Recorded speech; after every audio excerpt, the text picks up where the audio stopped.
So recently Van Jones had a town hall, his Messy Truth, where he attempted to talk to Trump supporters and conservatives and find out a little bit more about what divides us.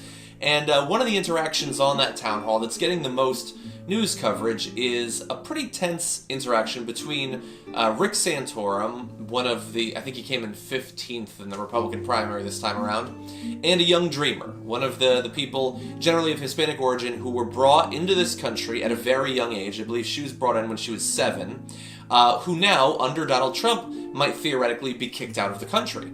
And it's an interesting thing because, of course, she wasn't 30. She didn't decide to come into the country, but she also wasn't born here, and so she didn't automatically get birthright citizenship. So she didn't get to choose. She was brought here non-consensually, but this is the only life that she knows. She doesn't know what it's like to live in another country because she hasn't, as so many other dreamers have not, actually lived there. And so Rick Santorum was asked what should happen to her. She's studying. She wants to be, I believe, an engineer. And I guess to his credit, I suppose, he stuck by his guns and told her what he really thought. He said, what most people in America feel is that you've been given a tremendous benefit by being here in this country, and he now imagines that she'll have a lot of ability to take what she's learned and to go use it in some other country, to go use it somewhere else. And so he recognizes, I guess, the value of living in America, and he realizes that, at least in his way of putting it, that she has learned a lot and grown, but he's not interested in her contributing to America unless she goes through the legal process that he is so wedded to. Now, look, it's very easy, and a lot of people will agree with you, if you simply say that the law is right, and the law should be the way it is, and so the law says you're not allowed to be here, you should have to leave and get back in line. Despite the fact that this is your home, this is where you live and where you've grown up, you've made connections with literally hundreds or thousands of other people whose lives would be negatively affected were you to leave. Simply, the law says you can't be here, so just go. And so morally, I'm off the hook in that case. I can say whatever I want, I can believe whatever I want, simply by saying the law is right. Now, do they actually believe that? The conservatives who would say that you should simply go? No, of course they don't actually believe that. They don't believe that every law is right. There's tons of laws that they want to change. There's tons of laws that they would advocate that you don't follow because the consequences would be things that they want. But when it comes to this young woman who he has no experience with prior, has no reason to believe will be anything other than an amazing thing added to America were she to continue living here, just get out of here because I have an ideological point that I want to make.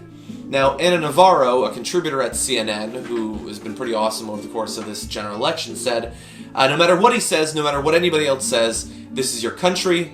And he again says, that's not what the law says. As much as I'm sympathetic to you, you should recognize the gift that America has given you and that you can give to the world.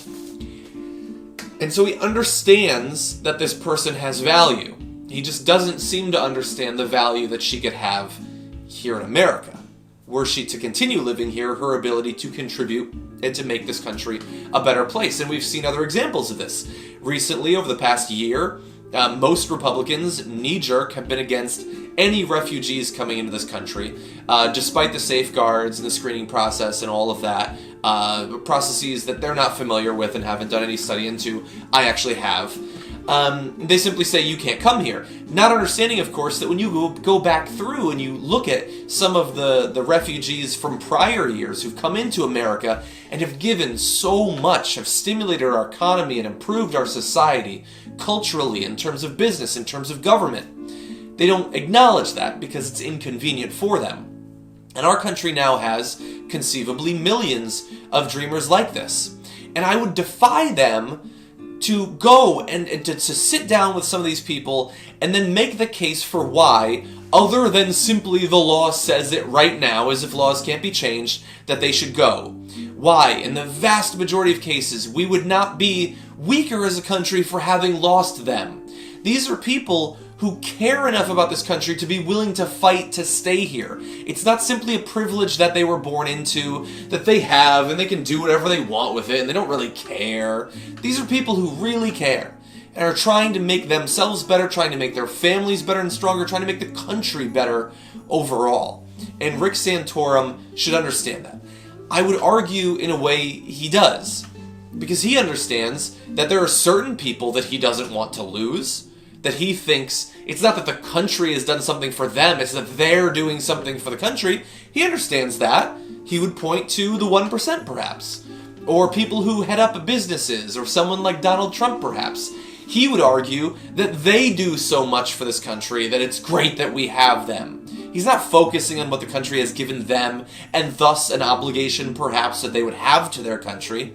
He's focused on what they give us because they're so awesome, despite the fact that in many cases they dodge taxes, they break laws, they're not brought to justice, but they get away with it, and so it doesn't bother him so much, the breaking the law in those particular cases, or twisting the law, or creating the law in a way that benefits them to the detriment to the rest of the American public and America at large.